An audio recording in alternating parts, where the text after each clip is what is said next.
From the Conference Center Theater in Salt Diffusé Lake depuis City, Utah. l'auditorium du centre de conférence à Salt Lake City, voici la session de la prêtrise de la 191e conférence générale de l'Église de Jésus-Christ des Saints des Derniers Jours. La musique de cette session sera interprétée par divers chœurs de conférences générales précédentes.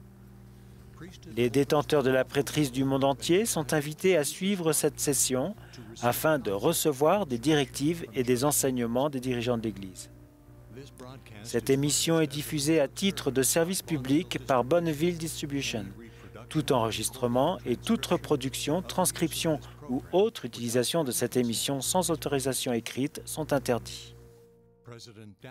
Dallin Oaks, premier conseiller dans la première présidence de l'Église, dirigera cette session.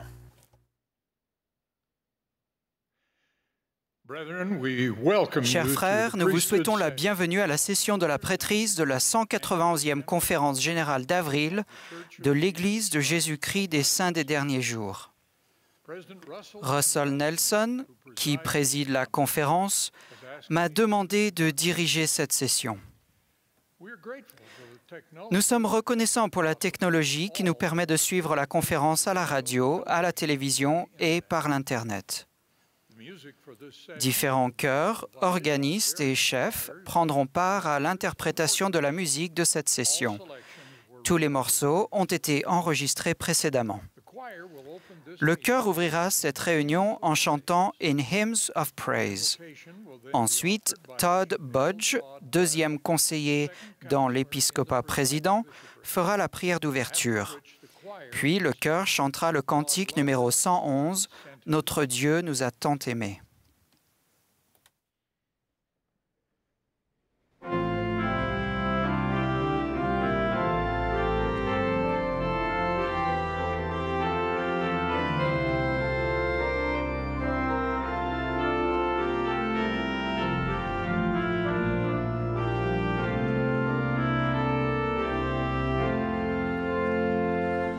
In hymns of praise, your voices raise.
Our beloved Heavenly Father, Notre cher Père we éternel, humbly express our nous gratitude to Thee. exprimons notre gratitude, notre reconnaissance envers toi pour ce rassemblement de membres de la prêtrise. Nous sommes reconnaissants pour le rétablissement de ta sainte prêtrise. Et pendant cette semaine sainte, nos cœurs sont remplis de reconnaissance pour ton Fils. Nous sommes reconnaissants pour sa naissance, pour sa vie, son ministère, pour son sacrifice expiatoire infini et pour sa résurrection glorieuse qui nous donne de l'espoir et qui du sens à notre vie. Et nous reconnaissons que nous savons que beaucoup souffrent pendant cette pandémie et nous prions qu'ils soient réconfortés et guéris. Aussi, nous prions que ton esprit soit avec nous pour que ceux qui s'adresseront à nous le fassent par le pouvoir de l'esprit et que nous comprenions leurs paroles. Et nous encore exprimons notre reconnaissance et nous le faisons au nom de ton Fils Jésus-Christ. Amen.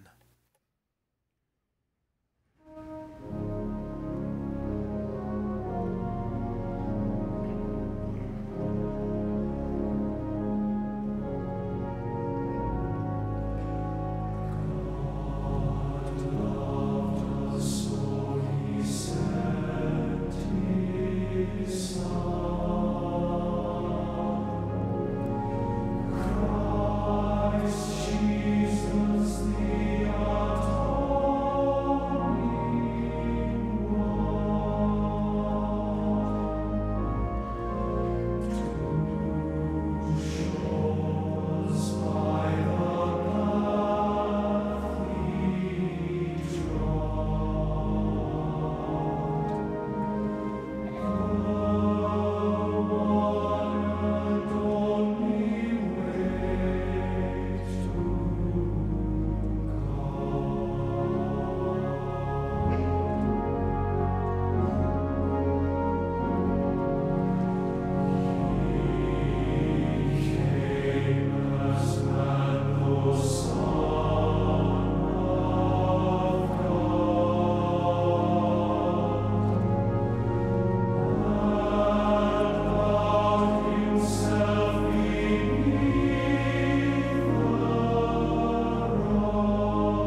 We will now be pleased to hear from Elder Nous aurons maintenant le Quentin plaisir L. d'entendre Quentin Cook du Collège des 12 apôtres.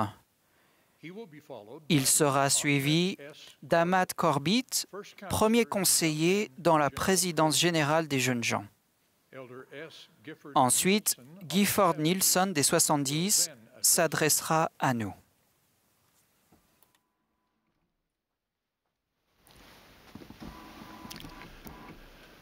My dear brethren of the Mes priesthood, chers frères de la one of the prêtrise, most memorable lines dans un cantique très apprécié, on trouve la question suivante.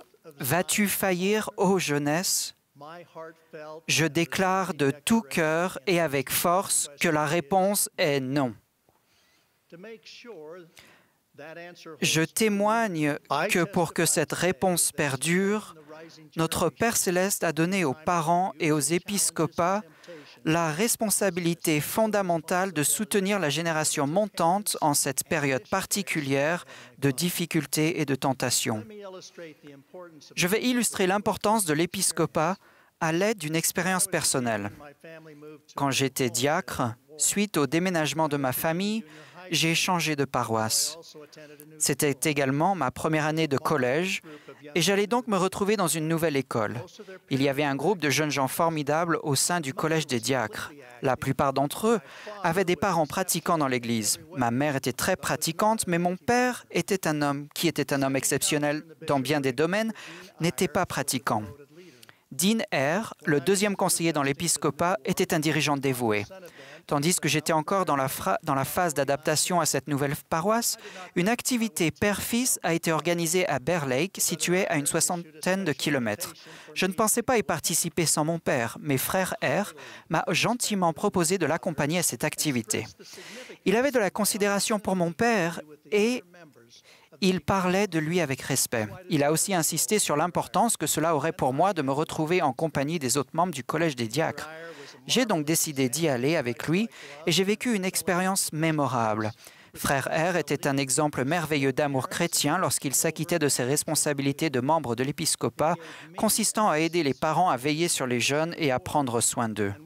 Grâce à lui, j'ai pris un excellent départ dans cette nouvelle paroisse et il est devenu un mentor. En 1960, quelques mois avant mon départ en mission, frère Eyre est mort d'un cancer à l'âge de 39 ans. Il laissait derrière lui une femme et 5 enfants âgés de moins de 16 ans. Ses fils aînés, Richard et Chris, m'ont affirmé qu'en l'absence de leur père, différents épiscopats les ont soutenus et ont veillé sur eux et sur leurs jeunes frères et sœurs avec l'amour du Christ. Et je leur en suis reconnaissant. Les parents seront toujours les premiers responsables de leur famille. Les présidences apportent également un soutien essentiel aux membres de leur collège et les guident. Elles les aident à placer les responsabilités et le pouvoir de la prêtrise d'Aaron au centre de leur vie. Aujourd'hui, je parlerai principalement des évêques et de leurs conseillers qui peuvent à juste titre être appelés les bergers du Seigneur, notamment pour la génération montante. Il est intéressant de remarquer que l'apôtre Pierre qualifiait le Christ de berger et d'évêque de vos âmes. L'évêque a 5 responsabilités principales en sa qualité d'officier président d'une paroisse. Il est le grand prêtre président de la paroisse, il est président de la prêtrise d'Aaron, il est juge ordinaire, il coordonne l'œuvre du salut et de l'exaltation, notamment en prenant soin des nécessiteux, et il supervise les registres, les finances et l'utilisation du lieu de culte. En tant que grand prêtre président, l'évêque est le dirigeant spirituel de la paroisse. C'est un disciple fidèle du Christ. De plus, l'évêque coordonne l'œuvre du salut et de l'exaltation dans la paroisse. Il doit confier les responsabilités quotidiennes de la proclamation de l'Évangile, du renforcement des nouveaux membres et des membres qui reviennent à l'Église, du service pastoral et de l'œuvre de l'histoire familiale et du Temple aux présidences du Collège des Anciens et de la Société de secours. L'évêque coordonne leur travail lors des réunions de conseil de paroisse et du conseil des jeunes de paroisse. Il joue un rôle fondamental de berger pour guider la génération montante, notamment les jeunes adultes seuls, vers Jésus-Christ. Russell M. Nelson a insisté sur le rôle essentiel de l'évêque et de ses conseillers. Il a enseigné que leur première responsabilité est de s'occuper des jeunes gens et jeunes filles de leur paroisse. Les membres de l'épiscopat aident les parents à veiller sur les enfants et les jeunes de la paroisse et à les instruire. L'évêque tient conseil avec la présidente des jeunes filles de paroisse. Tous deux s'efforcent d'aider les jeunes à vivre selon les principes énoncés dans « Jeunes, soyez forts », à se qualifier pour recevoir des ordonnances et à contracter et respecter des alliances sacrées. Vous pourriez vous demander, pourquoi l'épiscopat doit-il passer tant de temps avec les jeunes? Le Seigneur a organisé son Église afin de traiter les priorités essentielles. Ainsi, l'Église, en tant qu'organisation, est structurée de telle sorte que l'évêque exerce une double responsabilité. Il doit veiller à la pureté de la doctrine enseignée dans sa paroisse et il doit tout particulièrement le faire dans le collège des prêtres. Les jeunes gens qui détiennent l'office de prêtre, ainsi que les jeunes filles du même âge, sont à une étape très importante de leur vie et de leur développement. Ils doivent, sur une courte période de temps, prendre des décisions qui changeront leur vie. Ils décident de se qualifier pour les ordonnances du temple, faire une mission, se marier au temple et se préparer à leur carrière. Ces décisions, une fois qu'elles sont prises, ont des conséquences profondes, à la fois spirituelles et pratiques, sur le reste de leur vie. Évêques, soyez conscients qu'en passant un peu de temps avec un jeune prêtre, une jeune fille ou un jeune adulte, vous pouvez l'aider à comprendre le pouvoir auquel il peut accéder grâce à l'expiation de Jésus-Christ. Cette compréhension aura une influence profonde sur sa vie. L'évêque Moa Mae est l'un des meilleurs exemples que je connaisse par sa manière d'aider les jeunes à acquérir cette vision. Il était le premier évêque de la paroisse tongienne de San Francisco. Il venait de Vava'u, au Tonga. Sa paroisse était proche de l'aéroport de San Francisco, en Californie, où il travaillait. La paroisse comptait de nombreux jeunes, la plupart issus de familles ayant immigré depuis peu aux États-Unis. Frère Mae leur a enseigné par ses paroles et ses actes comment être un disciple fidèle de Jésus-Christ. Il leur a aussi permis d'acquérir la vision de ce qu'ils pouvaient devenir. Il les a aidés à se préparer pour le temple, la mission, les études et le travail.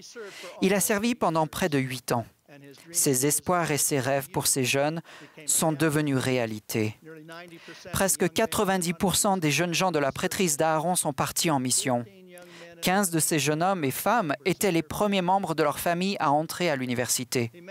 Frère Mae a rencontré le principal du lycée local, qui n'était pas de notre religion. Ils sont devenus amis et ont travaillé ensemble pour aider chaque jeune à atteindre des objectifs valables et surmonter ses problèmes. Ce principal m'a dit que Frère Mae a travaillé avec lui auprès d'immigrés de toute confession religieuse qui rencontraient des difficultés. Les jeunes savaient que l'évêque les aimait. Malheureusement, Frère Mae est décédé alors qu'il était encore évêque. Je n'oublierai jamais ces funérailles si touchantes et inspirantes. Il y avait beaucoup de monde. Le chœur était composé de plus de 35 jeunes fidèles qui étaient partis en mission ou faisaient des études supérieures, ou qui avaient fait partie de sa paroisse quand il était évêque. Un orateur a exprimé l'immense reconnaissance des adolescents et des jeunes adultes de sa paroisse à son égard. Il a rendu hommage à cet évêque qui, grâce à sa vision, les a préparés à affronter la vie et à servir fidèlement. Mais plus important encore, Frère Mae les avait aidés à édifier leur fondation sur la foi au Seigneur Jésus-Christ. Chers évêques, où que vous serviez, pendant vos entretiens ou vos autres rencontres, instillez ce genre de vision chez vos jeunes et édifiez leur foi en Jésus-Christ. Lancez à ces jeunes des invitations puissantes pour qu'ils changent de comportement et préparent leur avenir et incitez-les à rester sur le chemin des alliances. De plus, aidez les jeunes qui sont en conflit avec leurs parents sur des sujets de peu d'importance. Lorsqu'un jeune semble être dans une situation conflictuelle majeure avec ses parents, le frère qui préside son collège et donc qui est son dirigeant ecclésiastique, se trouve également être celui qui délivre une recommandation pour le temple à ses parents. L'évêque est alors dans une position privilégiée où il peut conseiller à la fois le jeune et ses parents lorsqu'un conflit les a séparés. Il peut aider les deux parties à avoir une perspective éternelle et à résoudre des problèmes plus ou moins importants. Nous conseillons de ne pas attribuer de famille à l'évêque dans le cadre du service pastoral, de façon à ce qu'il puisse consacrer son temps et son énergie pour prendre soin des jeunes et de leurs familles lorsque ce genre de situation se présente. J'ai entendu parler d'un évêque qui a résolu une situation extrêmement tendue entre un fils et ses parents, rétablissant l'harmonie du foyer et favorisant leur engagement dans l'Évangile. Il a fait comprendre aux parents que le fait de s'efforcer d'être un disciple de Jésus-Christ est plus important que d'accomplir parfaitement des tâches ménagères en temps et en heure. Afin de pouvoir passer plus de temps avec les jeunes où qu'ils soient, y compris lors d'activités scolaires, il est recommandé aux épiscopats de déléguer certaines réunions et certaines entrevues avec des adultes. Bien que les évêques traitent les situations graves et urgentes, nous leur recommandons de déléguer aux membres du Collège des anciens ou de la Société de secours, habituellement les présidences ou les frères et sœurs de service pastoral, les rencontres régulières sur des sujets récurrents et moins urgents qui ne concernent pas des questions de dignité. Le Saint-Esprit guidera les dirigeants pour qu'ils choisissent bien les membres qui prodigueront dorénavant ces conseils. Les personnes auxquelles cette responsabilité est déléguée ont droit à la révélation. Elles doivent, bien entendu, respecter la stricte confidentialité de leurs échanges. Les dirigeants avisés ont toujours fait des sacrifices pour la génération montante. C'est auprès d'elles que les membres de l'épiscopat consacrent l'essentiel de leur service dans l'Église. Je vais maintenant m'adresser directement aux jeunes, puis à nos évêques. Beaucoup d'entre vous, jeunesse précieuse, n'avez pas la vision claire de qui vous êtes et de qui vous pouvez devenir. Pourtant, vous vous apprêtez à prendre les décisions les plus importantes de votre vie. Je vous en prie, demandez conseil à vos parents et à votre évêque au sujet des choix importants qui vous attendent. Laissez votre évêque devenir votre ami et votre conseiller. Nous avons conscience des épreuves et des tentations qui vous assaillent de tous côtés. Nous avons tous besoin de nous repentir chaque jour, comme l'a souligné le président Nelson. Je vous en prie, parlez à votre évêque de tout problème qui requiert l'aide d'un juge ordinaire pour mettre votre vie en ordre vis-à-vis du Seigneur, afin de vous préparer à la grande œuvre qu'il a pour vous en cette dernière dispensation. Le président Nelson vous y a invité, alors s'il vous plaît, qualifiez-vous pour faire partie du bataillon de jeunes du Seigneur. Maintenant, je m'adresse à vous, chers évêques. Au nom des dirigeants et des membres de l'Église, nous vous exprimons notre profonde gratitude. Au vu des ajustements que nous avons demandé de faire ces dernières années, sachez que nous vous aimons beaucoup. Votre œuvre dans ce royaume est presque indescriptible. L'Église compte 30 900 évêques et présidents de branches dans le monde. Nous honorons chacun de vous. Certains termes et l'appel sacré qu'ils qualifient sont dotés d'une signification spirituelle quasi transcendante. L'appel d'évêque figure clairement en haut du classement de ces termes-là.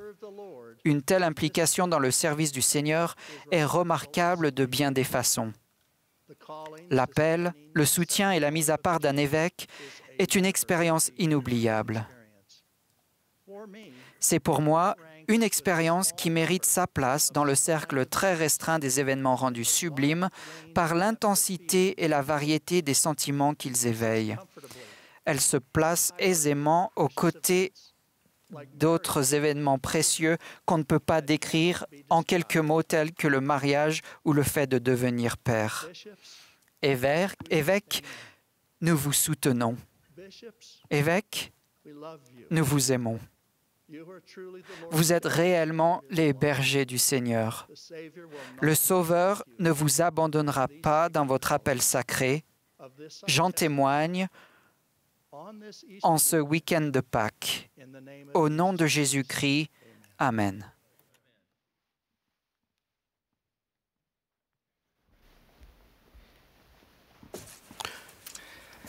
Almost 3 years ago, President Russell M. Nelson invited all youth of the Church of Il Jesus y a près Christ de of 3 Latter-day ans, le Saints président Nelson a invité les jeunes de l'Église de Jésus-Christ et des Saints des Derniers Jours à se joindre au bataillon des jeunes du Seigneur pour rassembler Israël des deux côtés du voile. Il a dit « Ce rassemblement est la chose la plus importante qui se produit sur la terre aujourd'hui. Je suis absolument certain que vous, les jeunes, pouvez le faire et le faire très bien, grâce à, premièrement, votre identité et deuxièmement, votre grand potentiel. » Il y a 41 ans, 2 missionnaires de notre Église ont été guidés vers une maison du New Jersey aux États-Unis. Avec le temps, miraculeusement, les parents et leurs 10 enfants ont été baptisés. Comme l'a dit le prophète, ils ont laissé Dieu prévaloir dans leur vie. Ou devrais-je dire notre vie. Je suis le 3e enfant. À l'âge de 17 ans, j'ai décidé de contracter l'alliance éternelle de suivre Jésus-Christ. Mais devinez ce que j'avais décidé d'autre. Je ne ferai pas de mission à plein temps. C'était trop.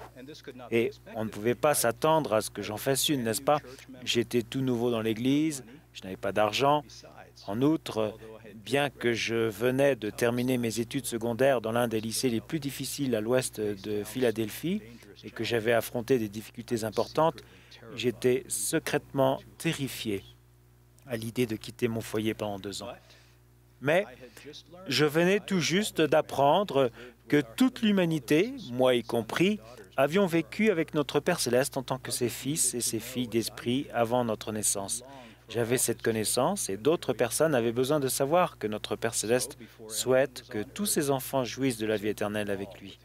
Dans ce but, avant que quiconque ne vienne sur la terre, il a présenté à tous son plan parfait du salut et du bonheur dans lequel Jésus-Christ serait notre Sauveur. Malheureusement, Satan s'est opposé au plan de Dieu. Selon l'Apocalypse, il y eut une grande guerre, dans les cieux. Par la ruse, Satan a trompé un tiers des enfants d'esprit de notre Père Céleste, les poussant à le laisser prévaloir dans leur vie au lieu de Dieu. Mais pas vous. L'apôtre Jean vous a vu vaincre Satan par la parole de votre témoignage. Connaître ma véritable identité, notamment grâce à ma bénédiction patriarcale, m'a donné le courage et la foi d'accepter l'invitation de Spencer Kimball à rassembler Israël. Mes chers amis, il en sera de même pour vous. Le fait de savoir que vous avez vaincu Satan par la parole de votre témoignage une première fois vous aidera à aimer, à faire connaître et à inviter maintenant et pour toujours d'autres personnes à venir et voir, à venir et à aider, à venir et à prendre leur place, car la guerre pour l'âme des enfants de Dieu continue de faire rage. Qu'en est-il de votre grand potentiel? Prenez conscience que vous avez crié de joie à l'idée de venir dans un monde déchu où tous seraient confrontés à la mort physique et à la mort spirituelle. Seuls, nous serions incapables de surmonter ni l'une ni l'autre. Nous souffririons de nos propres péchés, mais aussi de ceux d'autres personnes. Nous allions vivre quasiment toutes les ruptures et les déceptions imaginables, avec, en plus de cela, un voile d'oubli sur notre esprit et le pire ennemi du monde nous accablant et nous tentant sans relâche. Tout espoir de retourner en la sainte présence de Dieu, ressuscité et purifié, reposait entièrement sur l'accomplissement de la promesse d'un seul être. Qu'est-ce qui vous a donné la force d'aller de l'avant? Henry Eyring a enseigné « Il fallait avoir foi en Jésus-Christ pour soutenir le plan du bonheur et le rôle de Jésus-Christ dans le plan quand vous en saviez si peu sur les difficultés que vous rencontreriez dans la condition mortelle. Quand Jésus a promis qu'il viendrait dans la condition mortelle et donnerait sa vie pour nous rassembler et nous sauver, vous n'avez pas seulement cru. Vous étiez des esprits nobles et vous aviez une foi extrême, que vous saviez que sa promesse était sûre. Il ne pouvait pas mentir. Vous l'avez donc vu comme s'il avait déjà versé son sang pour vous bien avant sa naissance. Selon les paroles symboliques de Jean, vous avez vaincu Satan à cause du sang de l'agneau. Frère Hawkes a enseigné que, dans ce monde-là, vous avez vu la fin dès le commencement. Supposez qu'un jour, avant de partir à l'école, un de vos parents vous fasse la promesse sûre que vous aurez droit à votre repas préféré en rentrant à la maison. Alors vous avez hâte. En classe, vous vous imaginez déguster ce repas et vous en avez l'eau à la bouche. Vous racontez même cette bonne nouvelle à vos camarades. La perspective de rentrer chez vous vous procure tant de joie que les contrôles et les difficultés de l'école vous semblent faciles. Rien ne peut vous enlever votre joie ou vous faire douter, car vous savez que la promesse est sûre. De la même manière, avant que vous ne soyez nés, vous, noble esprit, avez appris à connaître la sûreté des promesses du Christ et vous avez goûté son salut. Votre grande foi est comme vos muscles. Ils font déjà partie de vous et ils deviennent de plus en plus forts et de plus en plus volumineux chaque fois que vous les faites travailler. Comment pouvez-vous éveiller la grande foi en Christ qui sommeille en vous et l'utiliser pour rassembler Israël et triompher une nouvelle fois de Satan? En réapprenant à regarder vers l'avenir et à voir aujourd'hui avec la même certitude la promesse du Seigneur de rassembler et de sauver. Pour ce faire, il nous l'enseigne principalement grâce au livre de Mormon et à ses prophètes. Bien avant la venue du Christ, les prophètes, les prêtres et les instructeurs néphites persuadaient le peuple d'attendre et de croire au Messie qui était à venir comme s'il était déjà là. Le prophète Abinadi a enseigné « Et maintenant, si le Christ n'était pas venu dans le monde, parlant des choses à venir comme si elles étaient déjà venues, il ne pourrait y avoir de rédemption. » Alma et Abinadi regardaient vers l'avenir avec l'œil de la foi et considéraient la promesse de Dieu de sauver ses enfants comme déjà accomplie. Tout comme vous, ils ont vécu Satan à cause du sang de l'agneau et de la parole de son témoignage, longtemps avant la naissance du Christ. Le Seigneur leur a donné la capacité d'inviter et de rassembler Israël. Il en fera de même pour vous si vous regardez vers l'avenir avec foi. Participez au rassemblement d'Israël au niveau mondial dans vos propres cercles et invitez tout le monde. Des centaines de missionnaires se sont fiés à leur grande foi prémortelle en Christ en imaginant les personnes avec qui ils prenaient contact et qu'ils enseignaient, vêtus des habits de baptême et du temple.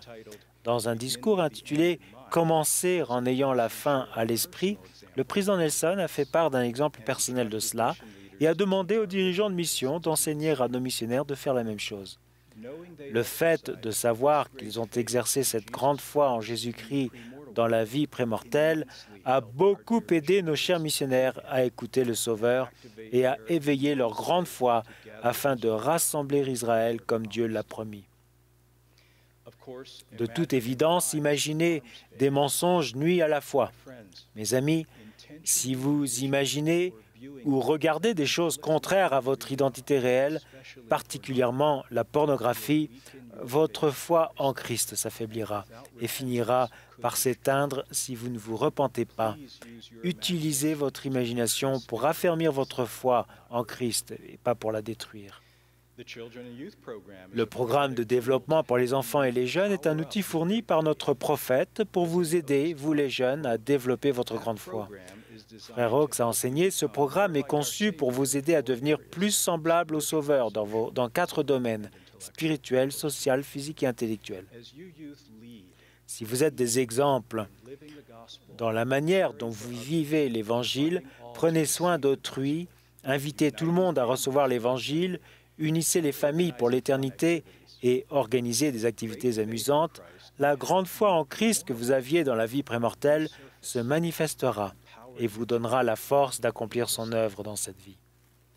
En outre, le fait d'avoir des buts personnels, en particulier des buts à court terme, vous aidera à réveiller votre grande foi.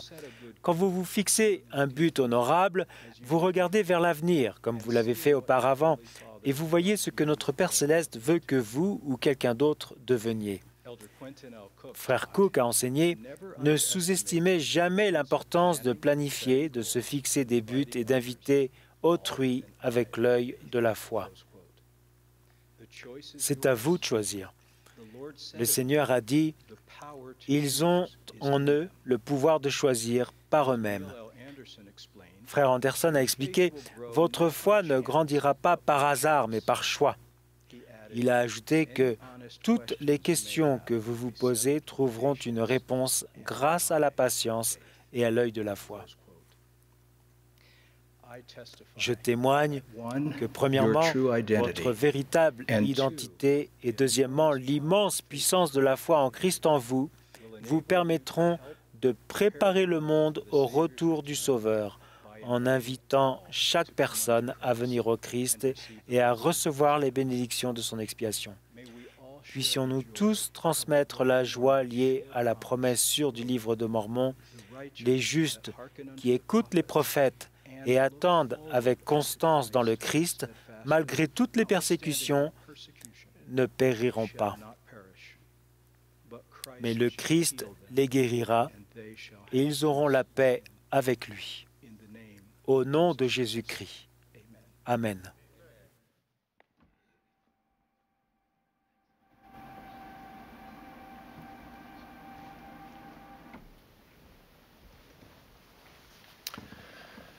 En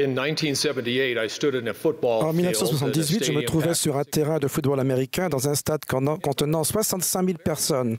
Devant moi se tenaient quelques adversaires à la carrure massive qui avaient l'air de vouloir m'arracher la tête.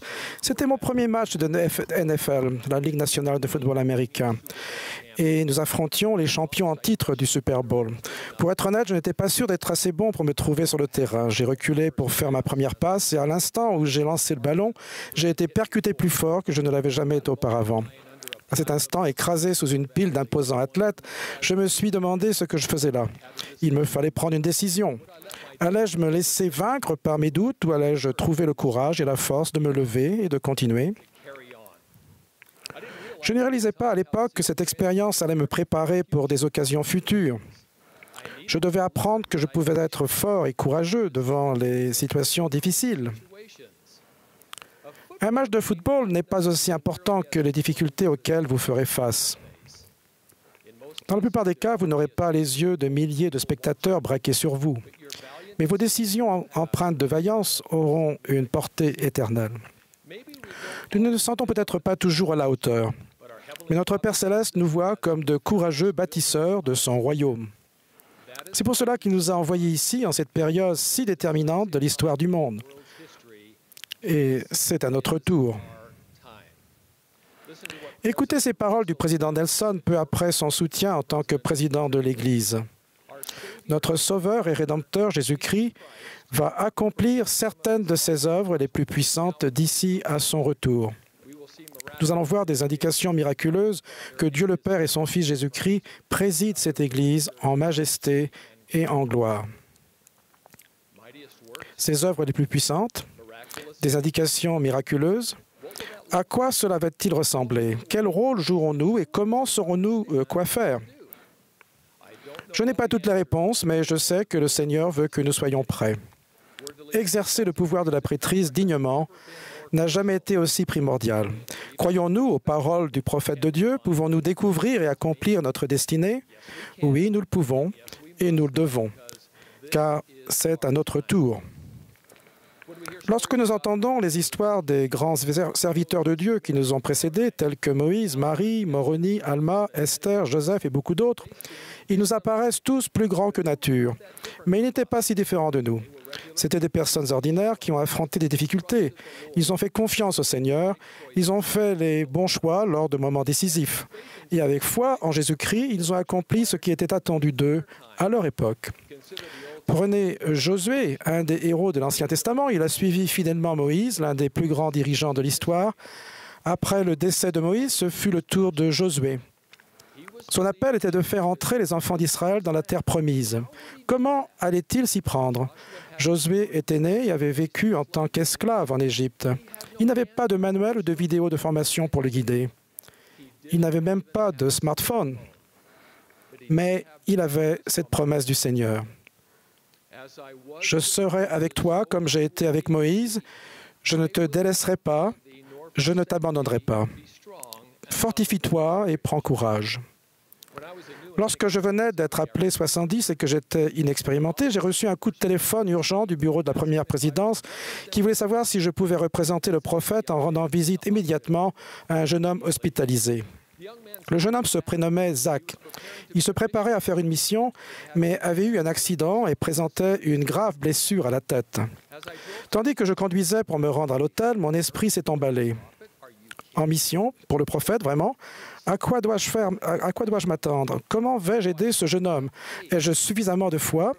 Une prière fervente et l'assurance que je détenais l'autorité de la Sainte Prêtrise furent un ancre pour moi à cet instant. Quand je suis arrivé, Zach était allongé sur un lit d'hôpital. Un brancardier était sur le point de l'emmener en salle d'opération où les docteurs allaient accomplir une procédure visant à réduire la pression intracrânienne. J'ai regardé sa mère en larmes et un ami apeuré qui se tenait près d'eux. Et j'ai su que Zach avait besoin d'une bénédiction de la prêtrise. Son ami avait reçu la prêtrise de Melchizedek récemment. Je lui ai donc demandé de m'assister. J'ai senti le pouvoir de la prêtrise lorsque nous avons humblement donné une bénédiction à Zach. Puis, il a rapidement été emmené en salle d'opération et un sentiment paisible m'a confirmé que le Sauveur prendrait les choses en main selon sa sagesse. Le personnel médical a fait une dernière radio avant de pratiquer la première incision. Ils ont découvert à leur stupéfaction qu'il n'était pas nécessaire d'opérer. Après une longue période de rééducation, Zach a pu à nouveau marcher et parler. Il a fait une mission couronnée de succès et a maintenant une belle famille. Bien sûr, ça ne se termine pas toujours aussi bien. J'ai donné d'autres bénédictions de la prêtrise avec autant de foi et le Seigneur n'a pas accordé de guérison complète dans cette vie. Nous avons confiance en ses desseins et nous laissons les choses entre ses mains. Nous ne pouvons pas toujours choisir les conséquences de nos actions. Nous pouvons choisir d'être prêts à agir. On ne vous demandera peut-être jamais de représenter la première présidence dans un contexte où une vie est en jeu. Mais en tant que représentants du Seigneur, nous sommes tous appelés à faire des choses qui transforment une vie. Il ne nous abandonnera pas. C'est à notre tour. Pierre, chef des apôtres du Sauveur, se trouvait dans un bateau sur la mer quand il a vu Jésus marcher sur l'eau. Il voulait le rejoindre et le Seigneur lui a dit « Viens ». Courageusement et miraculeusement, Pierre a quitté la sécurité du bateau et a commencé à marcher vers le Sauveur. Mais quand Pierre a prêté attention au vent impétueux, sa foi lui a fait défaut. Il eut peur et, comme il commençait à s'enfoncer, il s'écria « Seigneur, sauve-moi ». Aussitôt, Jésus étendit la main et le saisit.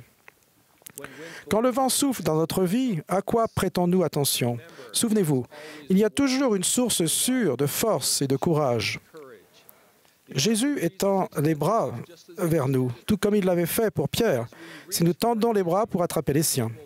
Il nous portera secours avec amour. Nous lui appartenons. Il a dit « Ne crains rien, car je te rachète, je t'appelle par ton nom, tu es à moi. » Tandis que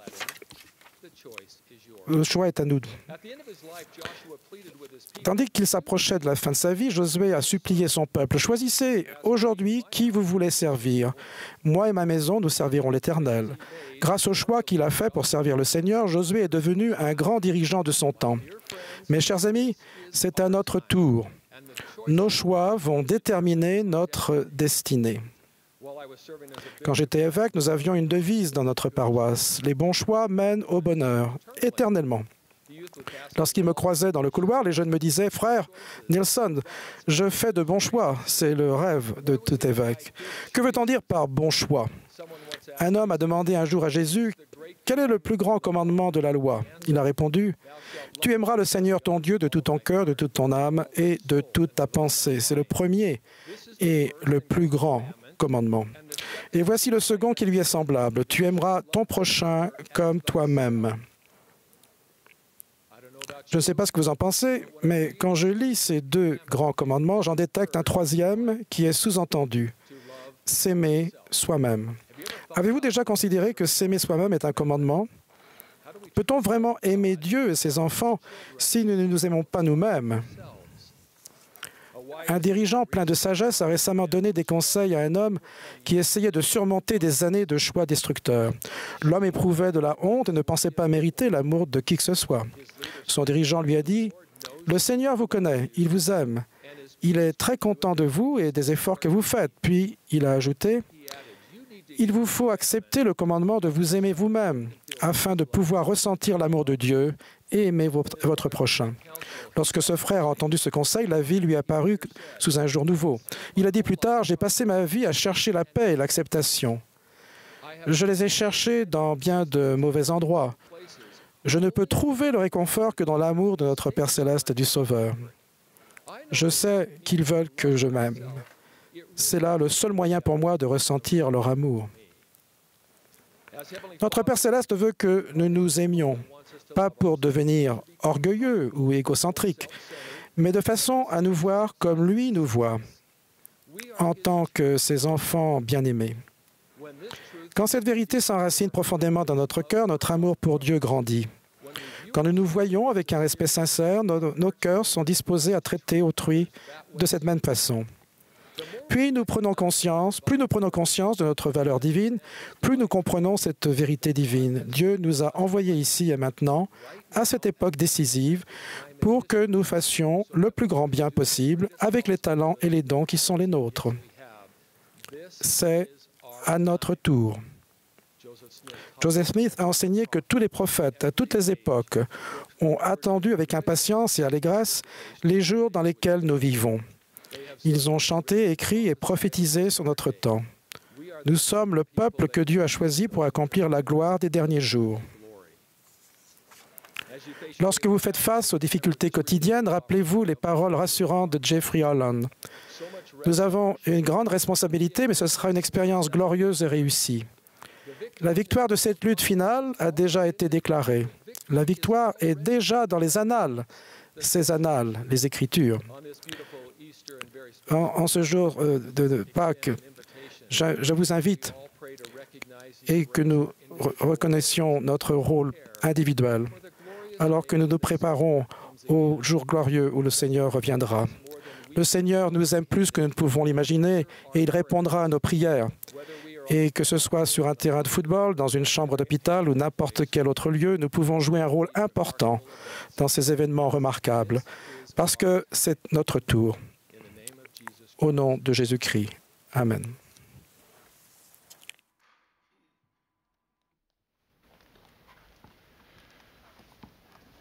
Nous vous invitons, où que vous soyez, à vous joindre au chœur pour chanter le cantique numéro 170, « Peuple du monde, écoutez donc ». Après le cantique, nous aurons le plaisir d'entendre Henry Eyring, deuxième conseiller dans la première présidence. J'aurai ensuite l'honneur de m'adresser à vous.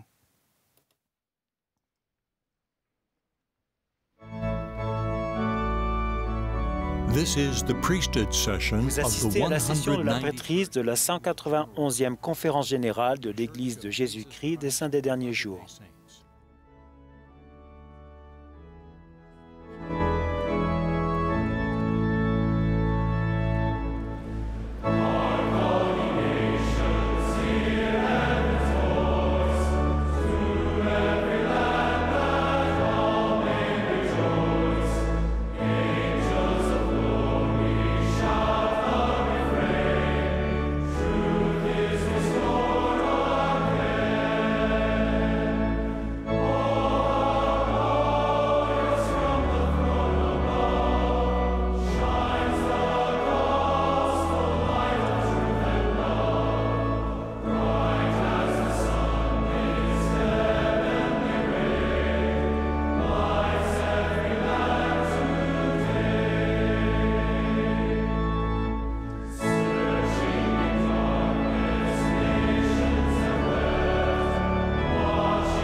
My dear brethren, Mes chers fellow frères, servants, serviteurs de la prêtrise de Dieu, it is an honor. quel honneur de m'adresser à vous ce soir.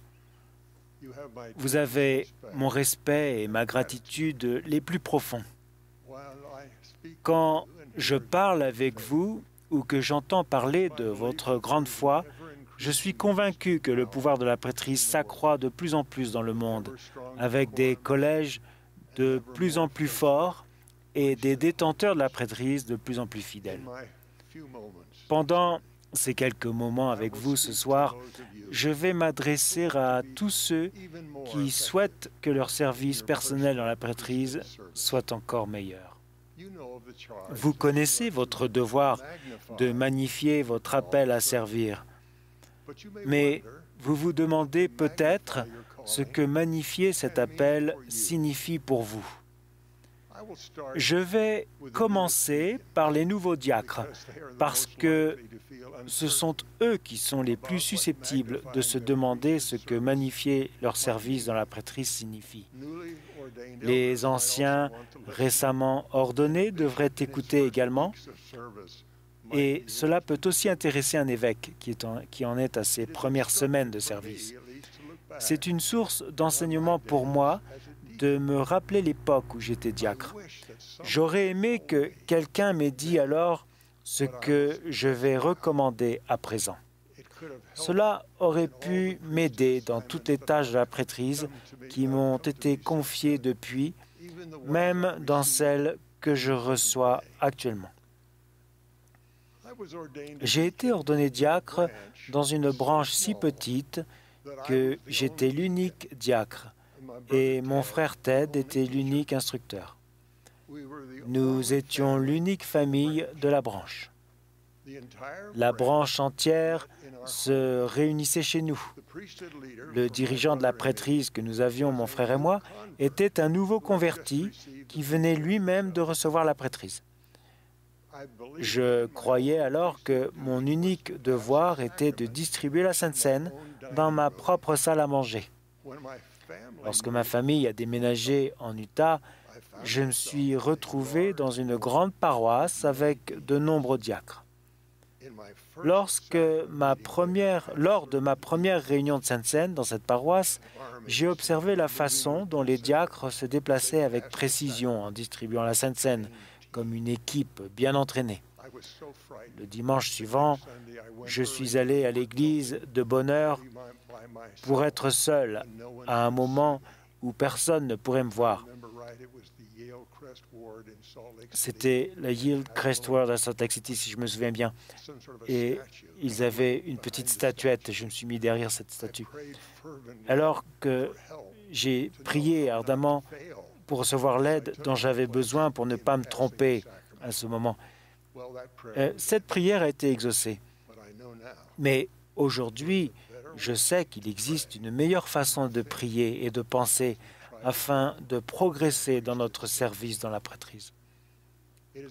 Cela m'est venu en comprenant pourquoi nous recevons la prêtrise. Nous recevons la prêtrise dans le but de bénir autrui pour le Seigneur et en son nom. Ce n'est que des années après avoir été diacre que j'ai appris ce que cela représentait dans la pratique. Par exemple, il y a des années, en tant que grand prêtre, j'ai reçu la tâche d'assister à une réunion de Sainte Seine dans un centre de soins. On m'a demandé de distribuer la Sainte Seine. Au lieu de penser à la manière de procéder ou à la précision avec laquelle je distribuais la Sainte Seine, j'ai plutôt regardé chaque personne âgée dans les yeux. J'en ai vu beaucoup qui étaient en larmes. Une femme m'a attrapé par la manche, a levé les yeux vers moi et a dit à haute voix « Oh, merci, merci ». Le Seigneur a béni le service que j'offrais en son nom. Ce jour-là, j'avais prié pour qu'un tel miracle se produise, au lieu de prier pour savoir comment bien accomplir ma tâche. J'ai demandé en prière que les personnes ressentent l'amour du Seigneur grâce à mon service aimant. J'ai appris que c'est là la clé pour servir et bénir autrui en son nom. On m'a relaté, il y a peu, une anecdote qui m'a rappelé un tel amour. Lorsque toutes les réunions de l'Église ont été suspendues à cause de la pandémie de COVID-19, un frère de service pastoral a accepté la tâche que son président du Collège des Anciens lui avait confiée d'aller bénir la Sainte Seine pour une sœur qui lui avait été attribuée. Quand il lui a téléphoné pour lui proposer de lui apporter la Sainte Seine, elle a accepté avec réticence car elle était embarrassée à l'idée de lui faire quitter sa maison pendant une période aussi dangereuse. Et elle pensait aussi que les choses reviendraient rapidement à la normale. Lorsqu'il est arrivé chez elle le dimanche matin, elle avait une requête. Pouvait-il aller chez sa voisine de 87 ans pour prendre la Sainte Seine avec elle? Après avoir reçu l'autorisation de l'évêque, il a accepté. Pendant bien des semaines, ce petit groupe de saints s'est réuni chaque dimanche pour un service de Sainte Seine simple, respectant soigneusement la distanciation physique et les autres mesures sanitaires. Il y avait juste quelques morceaux de pain accompagnés de gobelets d'eau, mais beaucoup de larmes versées en raison de la bonté d'un Dieu aimant. Avec le temps, le frère de service pastoral, sa famille et la sœur qui lui avait été confiée ont pu retourner à l'église. Mais, par mesure de précaution, la veuve de 87 ans est restée chez elle. Le frère de service pastoral continue, et vous vous souvenez qu'on lui avait demandé de s'occuper de la sœur et non pas de la veuve, mais jusqu'à ce jour, ce frère continue d'aller discrètement chez elle, chaque dimanche, avec ses écritures et un tout petit morceau de pain pour accomplir l'ordonnance de Sainte Seine instituée par le Seigneur.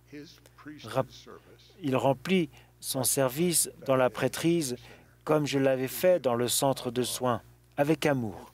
En fait, ce frère a récemment demandé à son évêque s'il y avait d'autres personnes dans la paroisse dont il pourrait prendre soin. Son désir de magnifier son service dans la prêtrise s'est accru à mesure qu'il a servi au nom du Seigneur et d'une manière que pratiquement seul le Seigneur connaît. Je ne sais pas si le frère de service pastoral a prié, comme je l'ai fait, pour que les personnes qu'il sert ressentent l'amour du Seigneur, mais parce qu'il a rendu service au nom du Seigneur, le résultat a été le même. Le même merveilleux résultat survient quand je prie dans ce sens avant de donner une bénédiction de la prêtrise à quelqu'un qui est malade ou qui traverse une période difficile. C'est arrivé une fois à l'hôpital, quand des docteurs impatients m'ont demandé de me dépêcher de donner une bénédiction de la prêtrise, puisqu'ils voulaient se mettre au travail plutôt que de me donner l'occasion de donner cette bénédiction de prêtrise.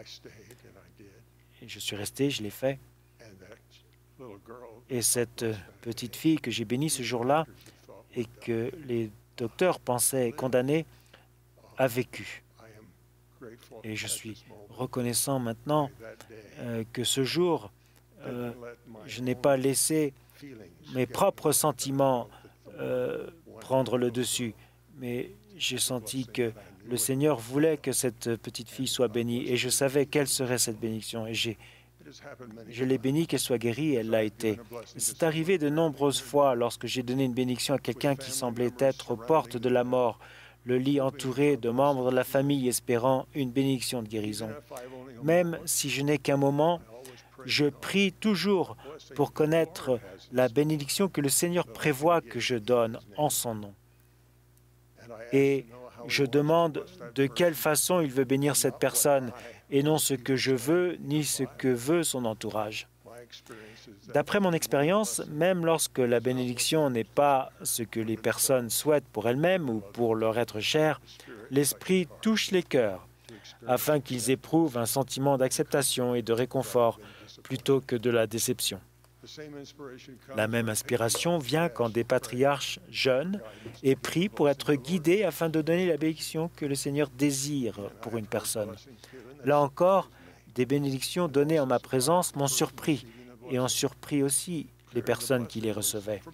De toute évidence, ces bénédictions venaient du Seigneur, tant pour les avertissements qu'elles contenaient que les promesses données en son nom.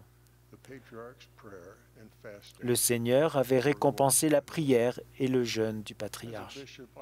Lorsque j'étais évêque, j'ai appris, lors d'entretiens de dignité, à prier pour que le Seigneur me permette d'entrevoir ce qu'il voulait pour la personne, afin qu'aucune inspiration qu'il me donnerait ne soit obscurcie par mon propre jugement. C'est quelque chose de difficile lorsque le Seigneur, par amour, veut bénir quelqu'un par une réprimande. Savoir faire la différence entre la volonté du Seigneur et ce que vous et l'autre personne voulez demande des efforts. Je crois que nous magnifions notre service dans la prêtrise tout au long de notre vie et peut-être au-delà. Cela dépendra de notre diligence à essayer de connaître la volonté du Seigneur et de nos efforts pour entendre sa voix afin de pouvoir mieux savoir ce qu'il veut pour la personne que nous servons pour lui. Ce perfectionnement se produit par petites étapes. Cela prendra peut-être du temps, mais ça arrivera. Le Seigneur nous a promis ceci, car tous ceux qui, par leur fidélité, obtiennent ces deux prêtrises dont j'ai parlé et magnifient leur appel, sont sanctifiés par l'Esprit, à tel point que leur corps est renouvelé. Et ils deviennent les fils de Moïse et d'Aaron, la postérité d'Abraham, l'Église et le royaume et les élus de Dieu.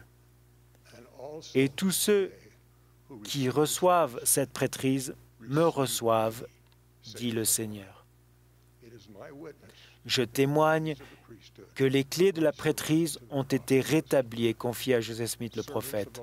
Des serviteurs du Seigneur sont descendus des cieux pour rétablir la prêtrise en vue des grands événements qui allaient se dérouler et de ceux qui nous attendent. Israël sera rassemblé. Le peuple du Seigneur sera préparé pour sa glorieuse seconde venue. Le rétablissement va se poursuivre. Le Seigneur continuera de révéler sa volonté à son prophète et à ses serviteurs. Vous vous sentez peut-être petit par rapport à l'ampleur de ce que va faire le Seigneur. Si c'est le cas, je vous invite à demander en prière comment le Seigneur vous voit. Il vous connaît personnellement. Il vous a conféré la prêtrise. Et il est important à ses yeux que vous vous leviez et magnifiez la prêtrise parce qu'il vous aime et a confiance dans le fait que vous bénirez les gens qu'il aime en son nom. Je vous bénis à présent afin que vous soyez en mesure de ressentir son amour et sa confiance. Au nom de Jésus-Christ. Amen.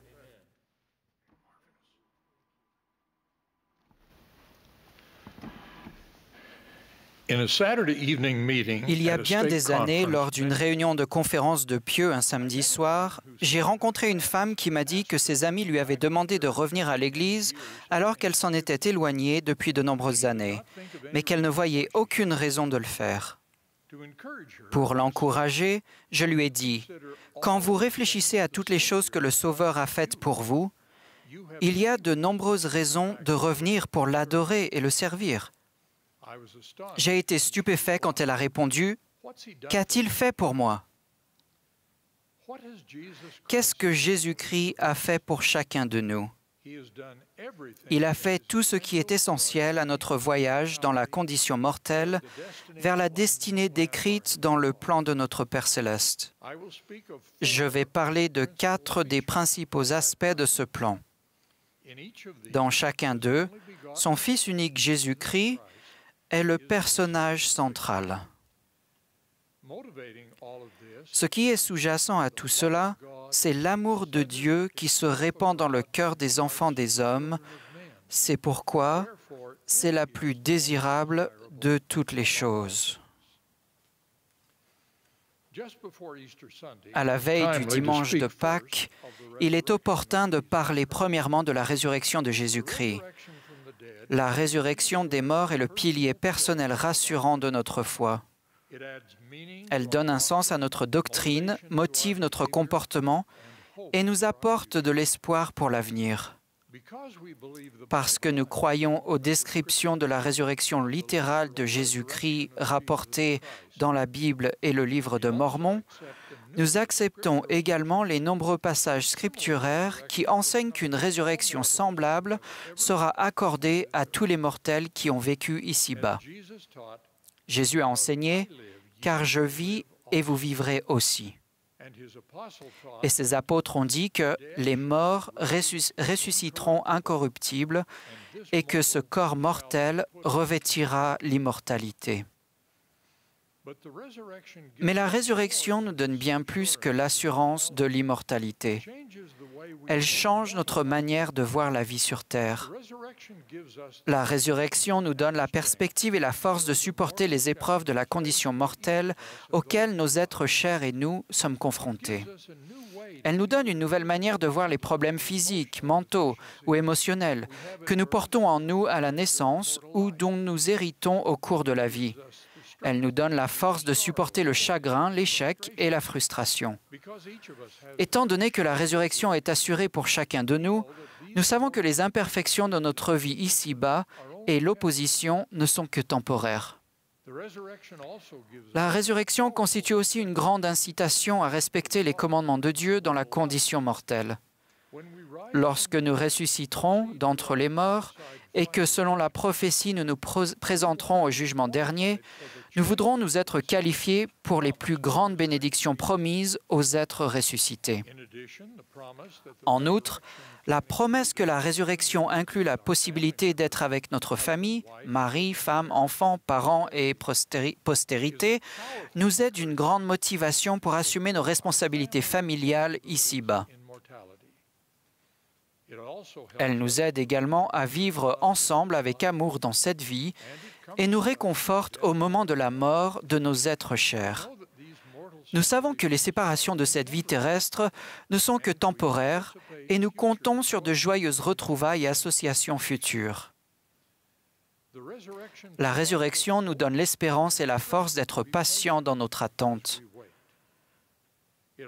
Elle nous prépare aussi à avoir le courage et la dignité d'affronter notre propre mort, même une mort que l'on pourrait qualifier de prématurée. Tous ces effets de la résurrection font partie de la réponse à la question « Qu'est-ce que Jésus-Christ a fait pour moi ?» Pour la plupart d'entre nous, la possibilité de recevoir le pardon de nos péchés est la signification principale de l'expiation de Jésus-Christ.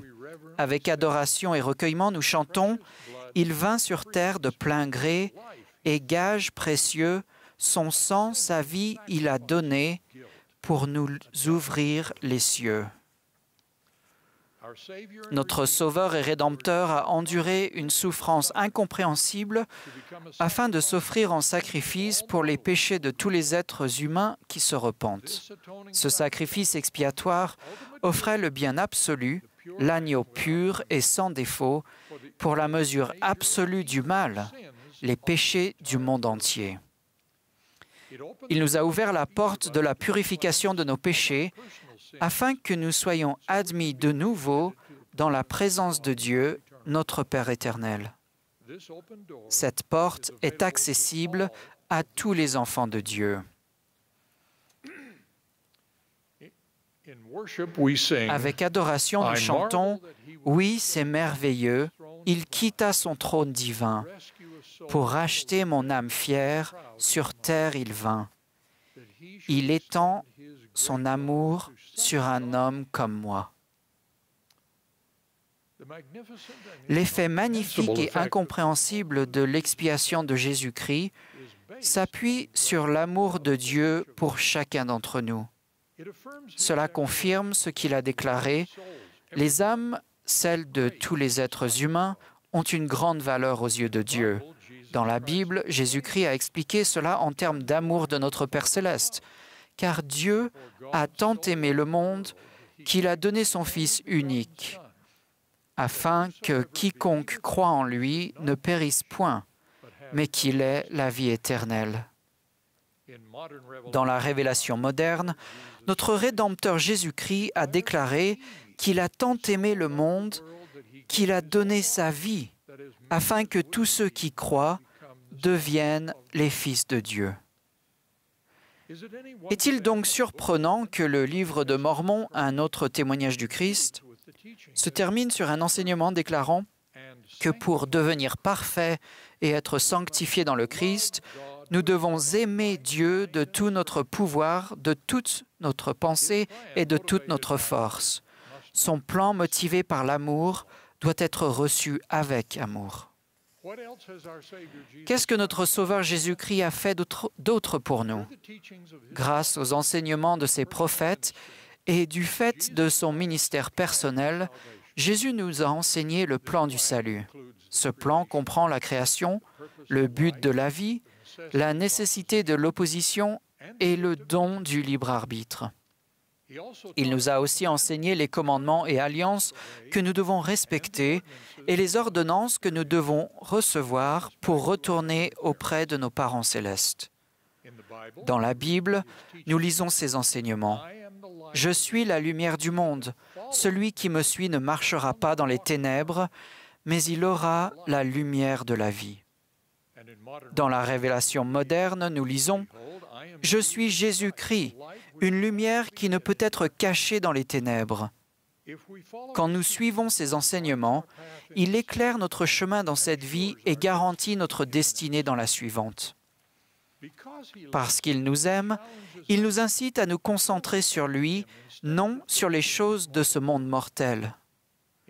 Dans son grand sermon sur le pain de vie, Jésus a enseigné que nous ne devons pas faire partie de ceux qui sont attirés davantage par les choses du monde, celles qui entretiennent la vie sur la terre, mais ne nourrissent pas pour la vie éternelle.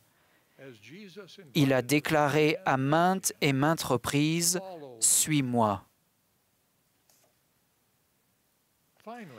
Pour finir, le livre de Mormon enseigne que pour son expiation, Jésus-Christ a subi des souffrances et des afflictions et des tentations de toute espèce, et cela afin que s'accomplisse la parole qui dit qu'il prendra sur lui les souffrances et les maladies de son peuple.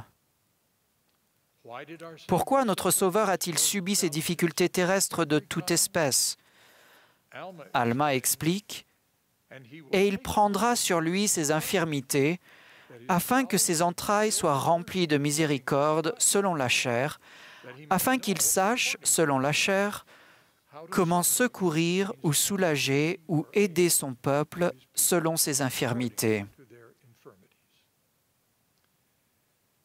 Notre Sauveur ressent et connaît nos tentations, nos difficultés, nos chagrins et nos souffrances, car il les a tous subis volontairement dans le cadre de son expiation.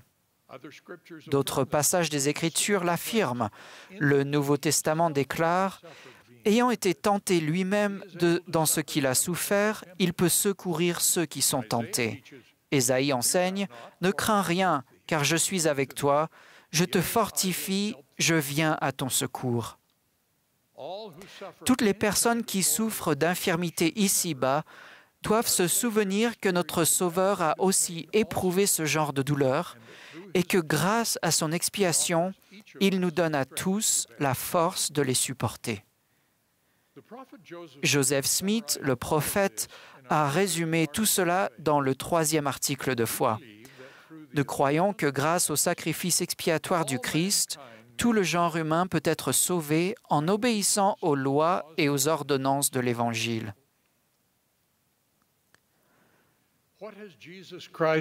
Cette sœur a demandé « Qu'est-ce que Jésus-Christ a fait pour moi ?» Selon le plan de notre Père céleste, il a créé les cieux et la terre, afin que chacun de nous fasse ici-bas les expériences nécessaires pour poursuivre sa destinée divine.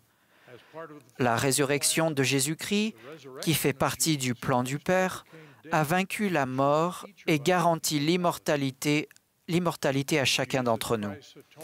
Le sacrifice expiatoire de Jésus-Christ nous donne à chacun l'occasion de nous repentir de nos péchés et de retourner purs dans notre foyer céleste. Ses commandements et ses alliances nous montrent le chemin et sa prêtrise nous donne l'autorité d'accomplir les ordonnances qui sont essentielles pour réaliser cette destinée. et notre Sauveur, a volontairement subi toutes les souffrances et infirmités de la condition mortelle afin de savoir comment nous secourir et nous fortifier dans nos afflictions. Jésus-Christ a fait tout cela parce qu'il aime tous les enfants de Dieu. L'amour est la motivation de toutes ces choses et il en est ainsi depuis le tout début. Par la révélation moderne, Dieu nous a dit qu'il a créé l'homme et la femme à son image et leur a donné le commandement de l'aimer et de le servir. Je témoigne de tout cela et je prie pour que nous nous souvenions de ce que notre Sauveur a fait pour chacun de nous et que nous l'aimions et le servions. Au nom de Jésus-Christ, Amen.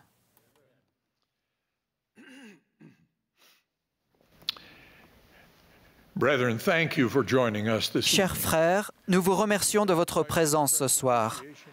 Nous remercions également les divers chœurs pour la musique inspirante qu'ils ont interprétée et toutes les personnes qui ont contribué d'une façon ou d'une autre à la préparation de cette réunion. Le dernier orateur de cette session sera Russell Nelson, président de l'Église. Après son discours, le chœur terminera cette réunion en chantant le cantique numéro 169 « Ô vaillant guerrier d'Israël ». Le grand Curtis Jr. des 70 fera ensuite la prière de clôture.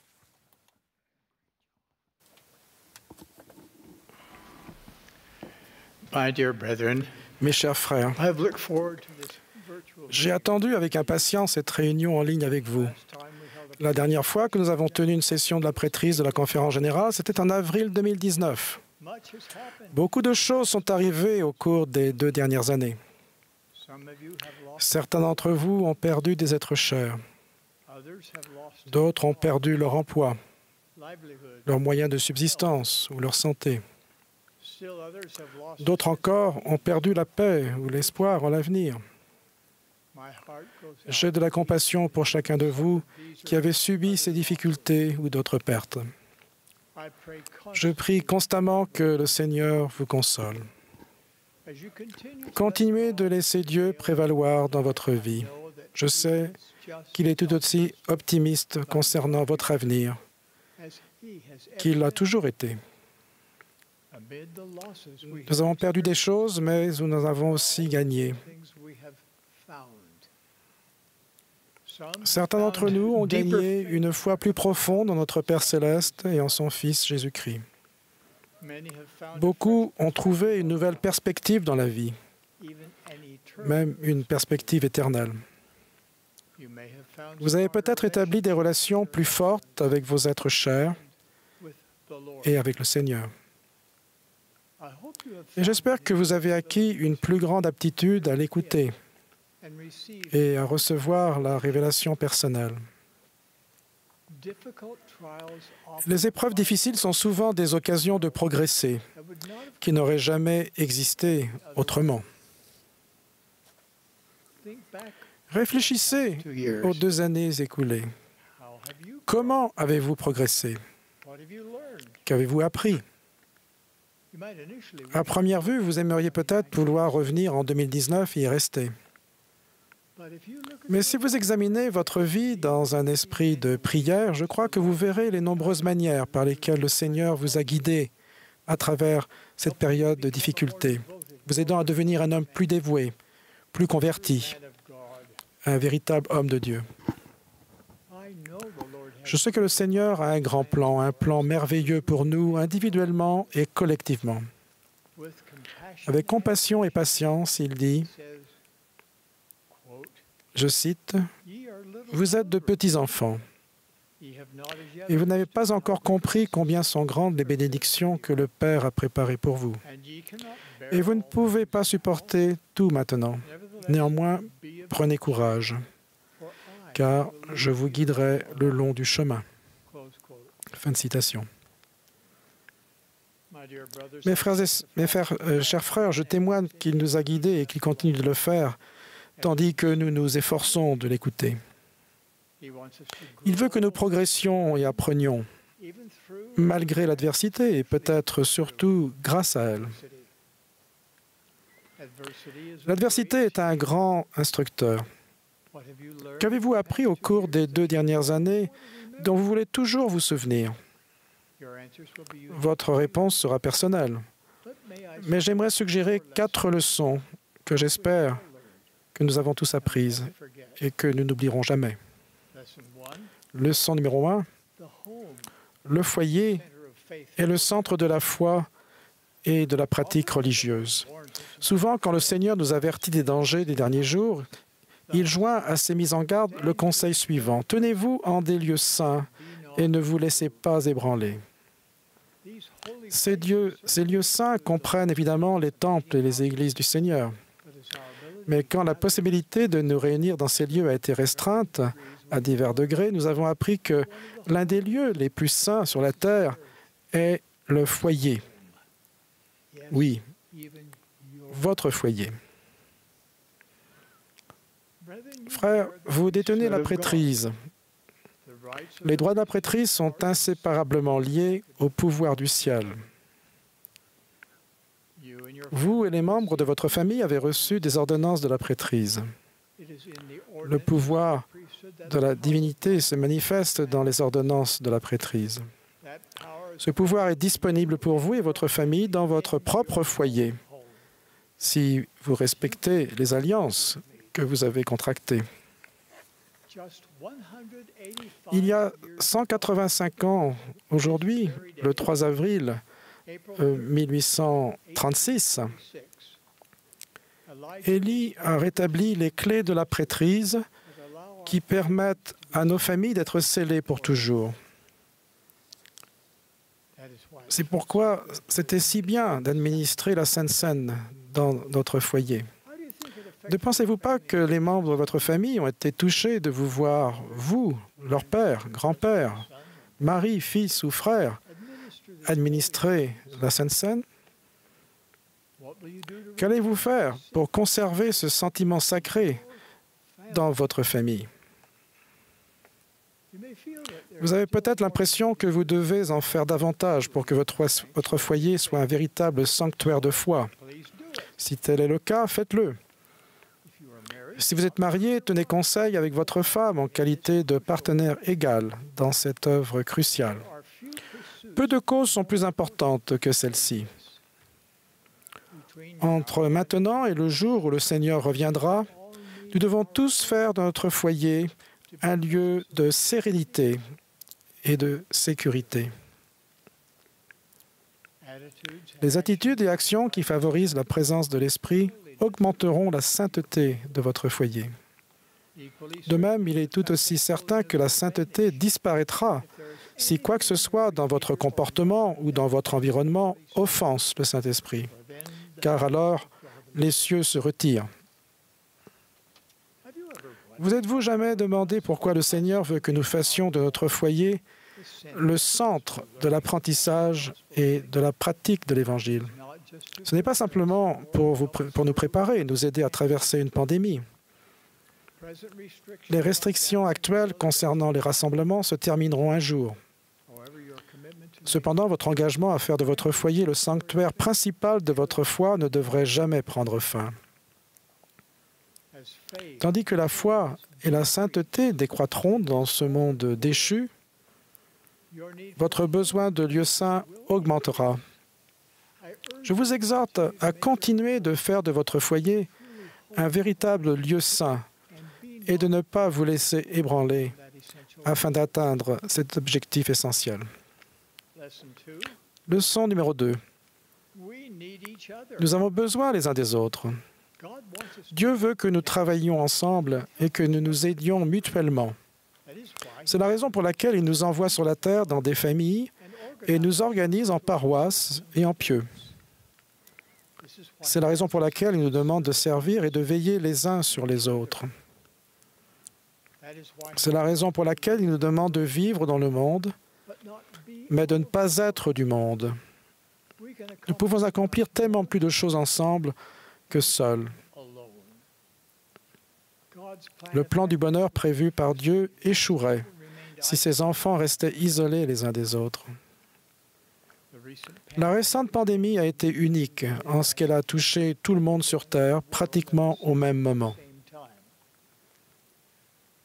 Certaines personnes ont souffert davantage que d'autres, mais nous avons tous été éprouvés d'une manière ou d'une autre. À cause de cela, notre épreuve commune a le potentiel d'unir les enfants de Dieu comme jamais auparavant. Donc, je vous pose la question. Cette épreuve commune vous a-t-elle rapproché de votre prochain, de vos frères et sœurs de l'autre côté de la rue ou de l'autre côté du monde? À cet égard, les deux plus grands commandements peuvent nous guider. Premièrement, aimer Dieu et deuxièmement, aimer notre prochain. Nous montrons notre amour en rendant service. Si vous connaissez quelqu'un qui est seul, prenez contact avec lui, même si vous aussi vous vous sentez seul. Vous n'avez pas besoin d'une raison, d'un message ou d'une affaire à régler. Dites juste bonjour et montrez votre amour. La technologie peut nous aider. Pandémie ou pas, chaque enfant précieux de Dieu a besoin de savoir qu'il n'est pas seul.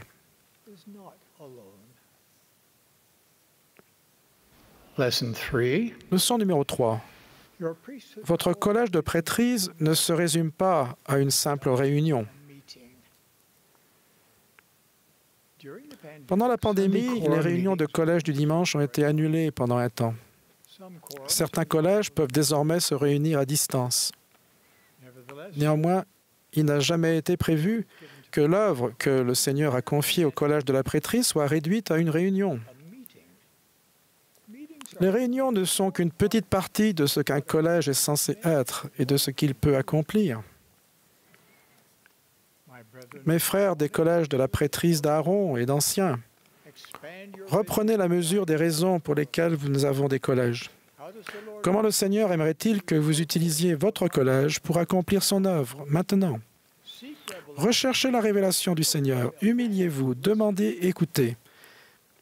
Si vous avez été appelé à diriger, tenez conseil en présidence et avec les membres du collège. Quel que soit votre office dans la prêtrise ou votre appel, laissez Dieu prévaloir dans votre engagement au sein du collège et dans votre service. Découvrez la joie de la justice que vous produisez en œuvrant avec zèle à une bonne cause. Les collèges occupent une position privilégiée pour accélérer le rassemblement d'Israël des deux côtés du voile. Leçon numéro 4. Nous entendons mieux Jésus-Christ lorsque nous sommes calmes. Nous vivons à une époque à propos de laquelle il a été prophétisé il y a longtemps que tout sera en tumulte. Et assurément, le cœur des hommes leur manquera, car la crainte s'abattra sur tous les peuples. Fin de citation. C'était vrai avant la pandémie et ça sera vrai après. L'agitation continuera de grandir dans le monde. Par contre, la voix du Seigneur n'est pas la voix de grands bruits tumultueux, mais une voix douce, d'une douceur parfaite, comme un chuchotement. Et elle peut percer jusqu'à l'âme même. Pour entendre cette voix douce, vous devez, vous aussi, être calme. Pendant un temps, la pandémie a mis un terme aux activités qui remplissaient normalement notre vie. Bientôt, nous aurons le choix de remplir de nouveau ce temps par le bruit et l'agitation du monde. Ou bien, nous pouvons l'utiliser pour écouter la voix du Seigneur, nous murmurer ses directives, son réconfort et sa paix. Les moments de tranquillité sont des moments sacrés qui facilitent la révélation personnelle et inspirent la paix. Imposez-vous une discipline qui vous permettra de passer du temps seul et avec vos êtres chers. Ouvrez votre cœur à Dieu en prière. Prenez le temps de vous plonger dans les Écritures et d'aller au temple. Mes chers frères, il y a de nombreuses leçons que le Seigneur veut que nous tirions de nos expériences pendant cette pandémie. J'en ai indiqué 4. Je vous invite à faire votre propre liste, à y réfléchir soigneusement et à en parler avec vos êtres chers. L'avenir est radieux pour le peuple de Dieu qui honore ses alliances. Le Seigneur fera de plus en plus appel à ses serviteurs qui détiennent dignement la prêtrise pour bénir, réconforter et fortifier l'humanité et pour aider à préparer le monde et ses habitants à sa seconde venue. Il incombe à chacun d'entre nous d'être à la hauteur du sacerdoce sacré que nous avons reçu. Nous pouvons le faire. Je vous en rends témoignage avec l'expression de mon amour pour vous, frères, au nom sacré de Jésus-Christ. Amen.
Our beloved Father in heaven, we Notre are cher Père most éternel, grateful. nous sommes reconnaissants pour les bénédictions que nous avons de participer à cette session de conférence aujourd'hui. Et non seulement ça, mais aussi pour cette merveilleuse journée de conférence.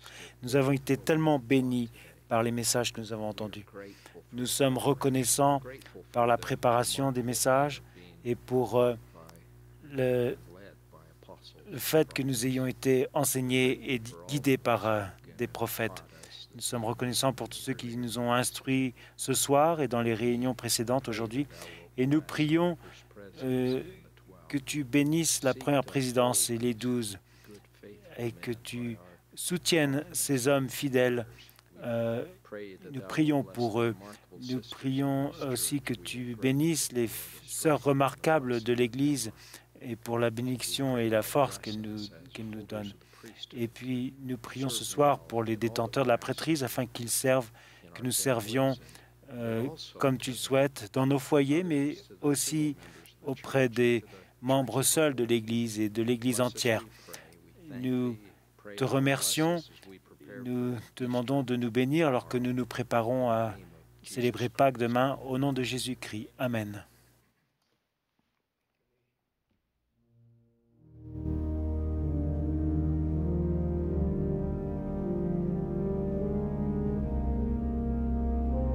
This has been a broadcast Vous of venez the priesthood d'assister à la session session de la prêtrise de la 191e conférence générale de l'Église de Jésus-Christ des Saints des Derniers Jours. Les orateurs étaient choisis parmi les autorités générales et les officiers généraux de l'Église. La musique de cette session a été interprétée par divers chœurs de conférences générales précédentes. Cette émission a été diffusée à titre de service public par Bonneville Distribution. Tout enregistrement et toute reproduction, transcription ou autre utilisation de cette émission sans autorisation écrite sont interdits.